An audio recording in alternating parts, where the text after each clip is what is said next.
Assalamualaikum warahmatullahi wabarakatuh. Perkenalkan, nama saya Muhammad Daris Isdihar Putra Negara dengan NIM 2030912310107 dengan pembimbing Dr. Sukses Hadi, spesialis kulit dan kelamin, akan membawakan tinjauan pustaka dengan judul Skabies pada bayi. Untuk pendahuluan, skabies ini adalah penyakit yang biasanya lebih kita kenal sebagai kudis ya. Nah, ini disebabkan oleh adanya investasi atau sensitisasi terhadap tungau bernama Sarcoptes KBI varhominis. Nah, penularan ini terjadi secara skin to skin kontak atau penyakit antara kulit dan kulit gitu. Penyakit ini tersebar hampir berada di seluruh dunia, apalagi di daerah yang tropis ataupun subtropis. Di beberapa wilayah lebih dari 50% anak-anak itu terinfeksi dari Sarcoptes skabies ini. Skabies ini adalah masalah kesehatan di Indonesia yang prevalensinya itu di angka 6-27% dari populasi umum dan juga cenderung lebih menyerang kepada anak kecil dan juga remaja. Secara definisi, Sarcoptes skabies ini adalah penyakit yang disebabkan oleh hektoparasit, yaitu Sarcoptes KBI tadi, yang umumnya terabaikan, sehingga menjadi masalah kesehatan yang umum di seluruh dunia dan dapat menjangkit semua orang pada semua umur, ras, dan juga level sosial ekonomi. Untuk etiologinya, Sarcoptes KBI ini termasuk ke dalam filum Arthropoda, kelas Arachnida, ordo Acrima, superfamili Sarcoptes. Penemunya adalah seorang ahli biologi yang bernama Giacinto Sestoni. Dia itu kalau untuk pada manusia disebut sebagai Sarcoptes KBI varhominis. Habis itu juga ada tipe skabies lain, itu seperti pada misalnya kambing dan juga pada babi. Nah, ini bisa dilihat pada gambar contoh atau gambaran dari Sarcoptes KBI. Nah, sebenarnya dia tuh beraktivitas tuh sepanjang dari 8 sampai 12 hari. Itu mulai dari munculnya telur sampai dia nanti akan berubah sampai dewasa. Lah, dia nanti kan misalnya bakal ada di kulit ya. Dia nanti bakal menyerang ke stratum corneum.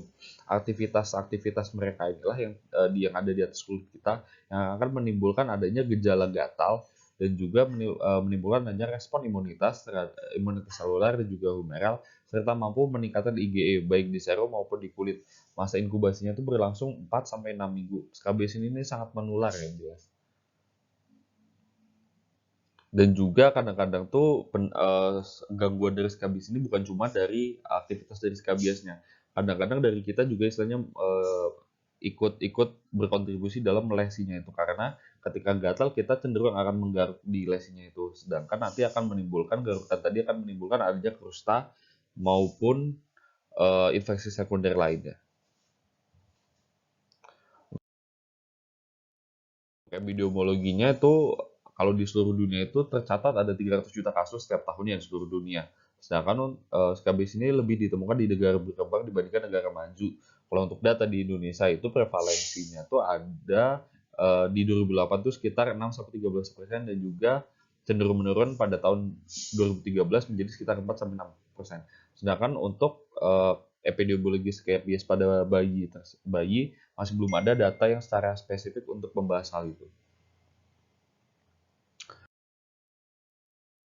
Untuk diagnosis dan gejala klinis, ini ada 4 tanda kardinal ya. Empat tanda kardinal ini adalah tanda skabies untuk umum, nggak cuma pada bayi. Pertama ada pruritus nocturna atau gatal pada malam hari. Itu penyakit. Lalu yang kedua ada menyerang sekelompok manusia, dalam arti misalkan satu orang di rumah itu tuh kena skabies, nanti juga orang-orang yang di sekitar dia juga nanti bakal berpotensi kena skabies juga.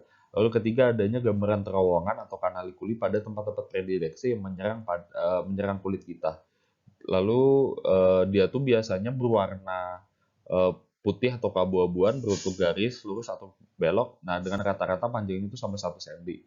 Lalu yang terakhir ada ditemukannya tungau, dan hal ini yang paling menunjang diagnosis. Dapat ditemukan satu atau lebih dalam stadium hidup tungau. Selain tungau dapat juga ditemukan tular maupun kotorannya. Sedangkan untuk gejalanya pada bayi itu agak berbeda. Saya langsung tunjukkan aja ya. Nah,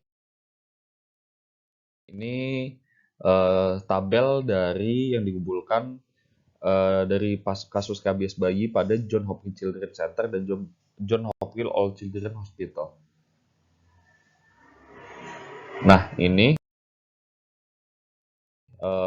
adalah gambaran dari lesis kabies yang terdapat pada bayi. Terlihat sebenarnya bervariasi, cuma yang sering terlihat adalah lesis kabies serpiginus yang berbentuk J seperti pada gambar kiri, dan juga kalau pada orang dewasa kebanyakan lesinya menyebar luas kan, kalau pada anak bayi ini cenderung terlokalisasi. Ini seperti gambar yang ada di kanan. Lalu untuk tata laksana. Sebenarnya kalau untuk tata laksana kan ada beberapa pilihan obat ya. Cuma yang disetujui oleh Badan Pengawas Makanan dan juga obat itu yang paling direkomendasikan adalah penggunaan permethrin cream 5%. Kenapa hal itu bisa terjadi? Karena permethrin cream ini obat yang cenderung aman dan efek samping yang cenderung minimal juga karena kurang dari 2% dari jumlah yang diserapkan itu bakal serap. Obat ini cepat didetoksifikasi dengan akurasi urin yang sangat baik dari metabolisme. Maka direkomendasikanlah permethrin untuk pengobatan SKB pada bayi. Lalu juga ada ivermectin, Loindan lotion, chromiloton, dan sulfur ointment. Nah, untuk 4 obat ini masih belum disetujui oleh Badan Pengawas Makanan. Jadi sampai sekarang cuma ada permethrin yang disetujui. Untuk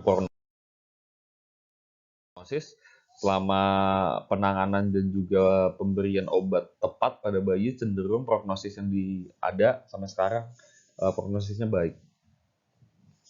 Untuk pencegahan ini sangat penting untuk mencegah adanya infeksi sekunder. Nah, pencegahan yang bisa dilakukan intinya adalah kepada kebersihan, mulai dari rajin untuk mandi dan juga rajin untuk membersihkan peralatan seperti baju, spray, peralatan-peralatan yang biasa dipakai lainnya, dan juga ingat untuk tidak bersentuhan langsung dengan pasien skabies. Terima kasih, mohon maaf kalau apabila ada salah-salah kata. Terima kasih atas perhatiannya. Wabillahi taufiq wal hidayah. Wassalamualaikum warahmatullahi wabarakatuh.